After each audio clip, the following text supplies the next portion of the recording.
ये कार्यक्रम सत्य घटनाओं से प्रेरित है। जिनके साथ ये घटनाएं घटी उसकी वास्तविकता उन्हीं तक सीमित है।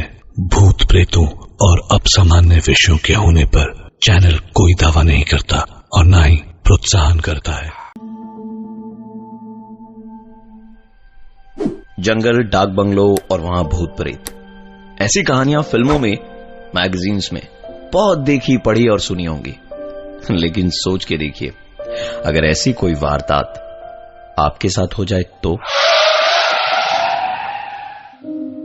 ऋचा, सिद्धार्थ, राधिका और सौरभ एक ऐसे ही हॉलिडे पे निकले जहां उनकी एक्सपेक्टेशंस थी कि इस डाक बंगलो में उनके साथ कुछ न कुछ मजेदार जरूर होगा, क्योंकि लोगों ने इस डाक बंगलो के हॉन्टेड होने की बहुत कहानियां उन्हें बता रखी थी। जनरली लोग ऐसे सफर पे रास्ते भर गाने गाते हुए, अंताक्षरी खेलते हुए जाते हैं, लेकिन ये चार दोस्त भूत प्रेतों की बातें करते हुए जा रहे थे। जैसे जैसे ये डाक बंगलो की तरफ जा रहे थे, जंगल और घना होता जा रहा था और आवाजें बढ़ती जा रही थी। डाक बंगलो पहुंचते पहुंचते अंधेरा हो गया था। ये डाक बंगलो रात के अंधेरे में देखने में इतना डरावना लग रहा था कि कोई भी इसको हॉन्टेड बोल दे। और ये चारों गए ही थे इसी तलाश में। गिनती के सिर्फ 5 ही कमरे थे इस डाक बंगलो में, और एक एक कमरा आज के जमाने के 2 BHK के बराबर था। पुराने जमाने के पलंग, ड्रेसिंग टेबल और कमरे में लगी बड़ी बड़ी पेंटिंग्स अपने आप में न जाने कितने राज छिपाई थी। रात को डिनर खत्म कर चारों दोस्त बाहर ही बॉनफायर जला के बैठे थे। बातें करते करते रात के 11:30 बज गए। तभी ऋचा ने कहा कि मैं अंदर से पानी लेकर आती हूं। तो सिद्धार्थ बोला, अंदर कोई भूत दिखे तो हमारी तरफ से हाय हेलो कर देना। ऋचा को अंदर गए 15 मिनट हो गए थे। जब वो वापस नहीं आई तो सिद्धार्थ ने उसके फोन पे फोन मिलाया। फोन बजते ही देखा कि ऋचा अपना फोन वहीं भूल के अंदर चली गई थी। सिद्धार्थ अपनी जगह से उठा ही था कि ऋचा अंदर से चीखती हुई बाहर आई। घर में कोई है, भूत! उसने हांफते हुए सिद्धार्थ को बताया कि उसने कमरे में भूत देखा है। सिद्धार्थ, राधिका और सौरभ ये सुन के उठे और भागते हुए कमरे तक पहुंचे। ऋचा इतनी डरी हुई थी कि वो उन सब के पीछे पीछे ही रही। कमरे का दरवाजा खोला तो अंदर पूरी तरह खूब अंधेरा था। सिद्धार्थ ने कमरे की लाइट जलाई तो देखा बेड पे ऋचा बैठी अजीब अजीब आवाजें निकाल रही थी। तीनों तुरंत पीछे मुड़े, क्योंकि ऋचा तो उनके पीछे थी। उनसे पहले अंदर बिस्तर पे वो कैसे पहुंची? पलट के देखा तो ऋचा पीछे थी ही नहीं, और बिस्तर पर बैठी ऋचा जोर जोर से हंस रही थी अपने तीनों दोस्तों के चेहरों के बदले हुए रंग देख के, और कह रही थी 10 मिनट बाहर क्या नहीं आई कि सबकी हालत खराब हो गई। अपने थोबड़े देखो, ऐसा लग रहा है जैसे भूत देख लिया हो। सिद्धार्थ ने कहा, तुम यहां कैसे पहुंची? तुम तो अभी चीखते हुए बाहर आई थी और हमारे पीछे खड़ी थी। ऋचा ने जवाब दिया, पर मैं तो पिछले 15 मिनट से यहीं बैठी हूं, ताकि जब मैं बाहर ना आऊं तो तुम लोग सोचो कि मेरे साथ कुछ हो गया है और भागे भागे अंदर आओ। ऋचा के अलावा उसके बाकी 3 दोस्त जिस चीज के लिए यहां आए थे उन्होंने वो देख लिया था। वो खड़े खड़े ऋचा से बात कर ही रहे थे कि पीछे से ऋचा की आवाज आई, ये लो, मैं पानी लेके तुम लोगों को नीचे ढूंढ रही हूं और तुम सब यहां हो। उन्होंने पलट के देखा तो ऋचा पानी की बोतल लिए कमरे के दरवाजे पे खड़ी थी, और दूसरी तरफ पलट के देखा तो सामने बेड खाली पड़ा था। क्या सच था और क्या झूठ, उन्हें समझ नहीं आ रहा था। सिद्धार्थ ने इस बार ऋचा से एक सवाल पूछा, जिसका जवाब सिर्फ और सिर्फ ऋचा ही दे सकती थी। उसने पूछा कि अगर तुम ही ऋचा हो तो बताओ मेरे फेसबुक का पासवर्ड क्या है। ऋचा हंसते हुए बोली, वाह, मेरा ही सेट किया हुआ पासवर्ड मुझे से पूछ रहे हो। ऋचा @सिद्धार्थ, अब बताओगे हुआ क्या है? तुम सबके चेहरे के 12 क्यों बजे हुए हैं? सिद्धार्थ को यकीन हो गया था कि ये ऋचा ही है। उसने ऋचा को सारी बात बताई तो उसकी एक्साइटमेंट देखते ही बन रही थी। ऋचा उसी एक्साइटमेंट में बोली, चलो फिर ढूंढते हैं यार, कहां छिपी बैठी है इस डाक बंगलों की भूतनी। उस कमरे से निकल के गैलरी से होते हुए वो बगल के कमरे में गए। ये कमरा भी उनके कमरे की तरह ही बड़ा था और अजीब बात यह थी कि पूरे कमरे में कुछ भी नहीं था सिवाय एक बक्से के, एक पुराना लकड़ी का बक्सा। इस बड़े और खाली कमरे में उन्हें एक आवाज सुनाई दे रही थी।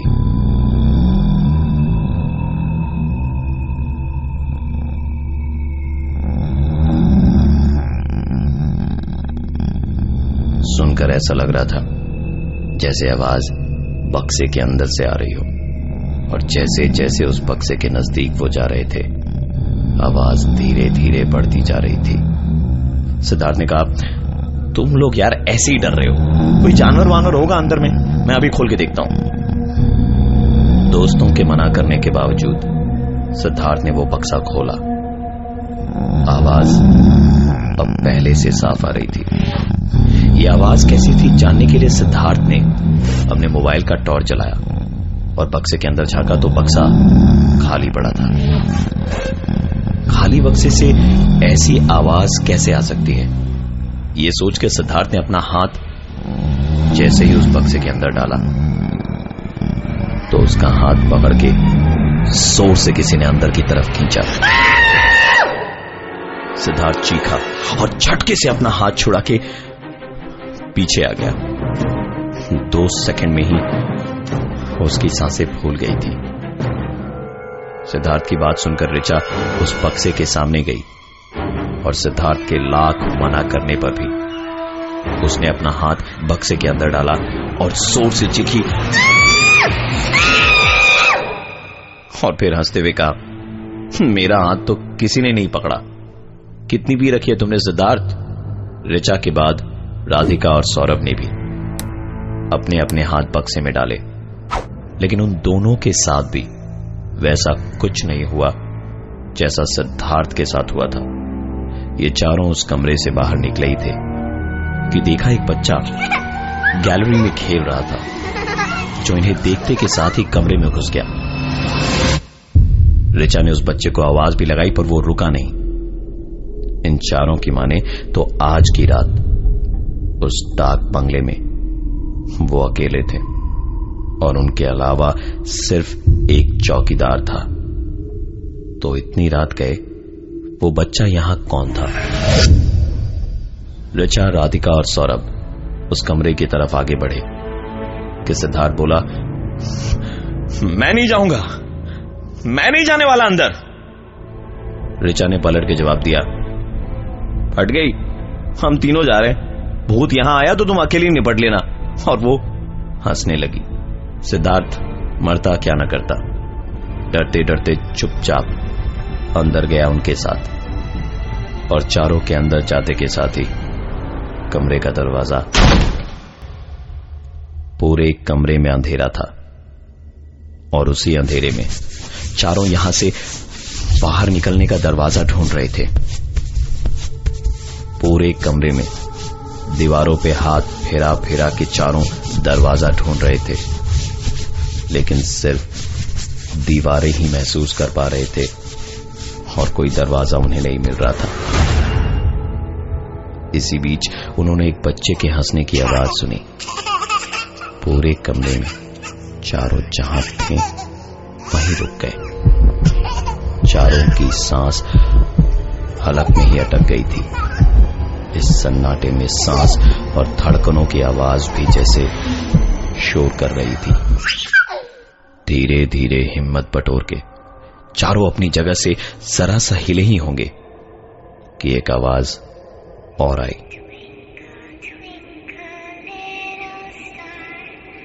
सौरभ ने अपने मोबाइल का टॉर्च जला के पूरे कमरे में घुमाया तो देखा कोने में एक खिलौना रखा था जिससे ये आवाज आ रही थी। सौरभ खिलौने की तरफ आगे बढ़ा तो सिद्धार्थ ने पीछे से कहा, सौरभ मत हाथ लगाना उस खिलौने को, ये जरूर कोई चाल है, उसके पास मत जाना सौरभ। सिद्धार्थ की बातों को अनसुना करके सौरभ आगे बढ़ा और उस खिलौने को उठाकर उसकी चाबी निकाल दी। खिलौना बंद हुआ और साथ ही बच्चे का हंसना। अब एक ही आवाज इस कमरे में सुनाई दे रही थी, वो थी एक बच्चे के रोने की। सौरभ ने फिर से खिलौने में चाबी भर के उसे चला दिया। बच्चे की दोबारा हंसने की आवाज आने लगी और साथ ही एक आवाज और आई। चारों तुरंत वहां से भागते हुए बाहर निकले और गैलरी से जा ही रहे थे कि चौकीदार से टकराए। चौकीदार ने कहा, ये पहली बार नहीं है कि कोई ऐसे भागते और हांफते हुए मुझे इस डाक बंगलों में दिखाई दिया हो। बच्चा देखा या औरत या फिर किसी आदमी को? चारों के पास जवाब तो था पर बोल कुछ भी नहीं पा रहे थे। इस बार चौकीदार ने बोलना शुरू किया। यहां 10 साल पहले एक साहिब आए थे अपनी बीवी और बच्चे के साथ। बच्चा दिन भर एक खिलौना लिए खेलता रहता था और मियां बीवी झगड़ते रहते थे। एक दिन हद से ज्यादा बात बढ़ गई और मैंने अपनी बीवी और बच्चे को मार के सुसाइड कर लिया। रिचा तुरंत बोली, मैंने मतलब? चौकीदार हंसते हुए बोला, अरे मतलब उसने अपनी बीवी बच्चे और खुद को मार लिया। परेशान मत होइए, आज तक कभी भी मियां बीवी और बच्चे ने किसी का नुकसान नहीं किया है। कोई दरवाजा खटखटाए या आवाज लगाए तो बिना नाम पूछे खोलिएगा मत। अब जाइए और आराम से सो जाइए। चारों वहां से आगे बढ़े ही थे कि रिचा ने पलट के देखा, चौकीदार उसी बच्चे को गोदी में खिलाता हुआ जा रहा था। रिचा डरते डरते बोली, वो देखो। सबने पलट के देखा तो सिर्फ चौकीदार ही एक कमरे में उन्हें घुसता हुआ दिखाई दिया। रिचा के बार बार जिद करने पर सभी उस कमरे में गए। ये कमरा डाक बंगलों के बाकी सभी कमरों से बिल्कुल अलग था।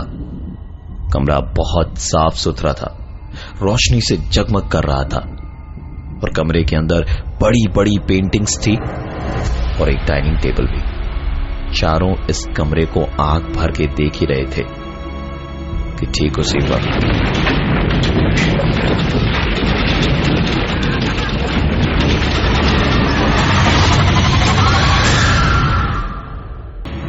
कि अचानक ऐसा लगा जैसे मानो भूकंप आया हो।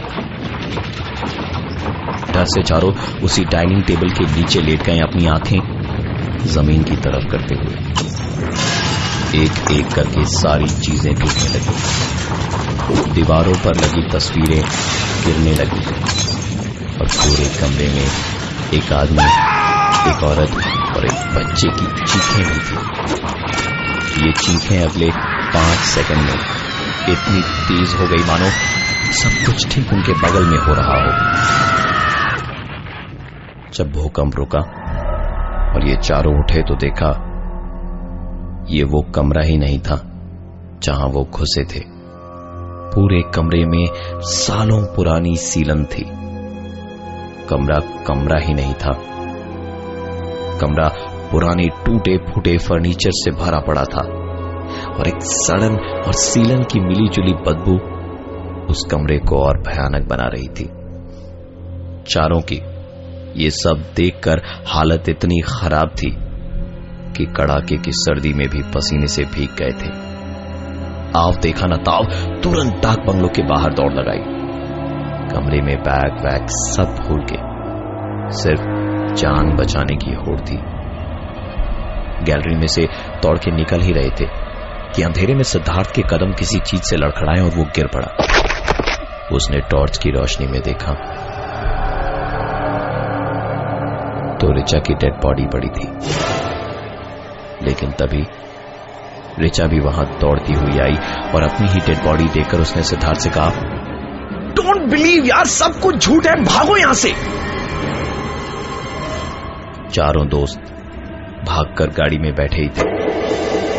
गाड़ी लाख कोशिशों के बाद भी स्टार्ट नहीं हो रही थी कि तभी सिद्धार्थ ने रियर व्यू मिरर में देखा कि रिचा उनकी गाड़ी के पीछे दौड़ते हुए आ रही थी और चिल्ला रही थी, अरे मुझे भूतों के बीच छोड़ के कहां भाग रहे हो?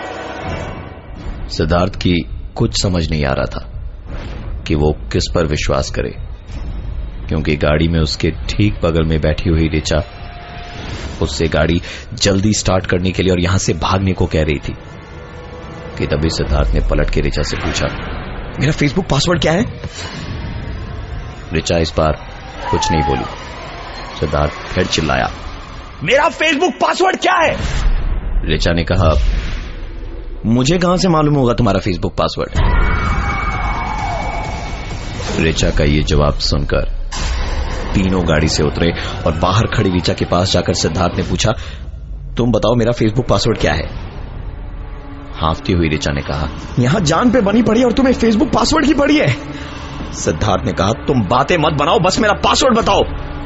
इस बार रिचा ने कहा, Richa@Siddharth। जवाब सुनकर उन्हें यकीन हो गया था कि यह असली रिचा ही है। दबे कदमों के साथ जब वो गाड़ी की तरफ गए तो देखा वहां बैठी रिचा अब वहां नहीं थी।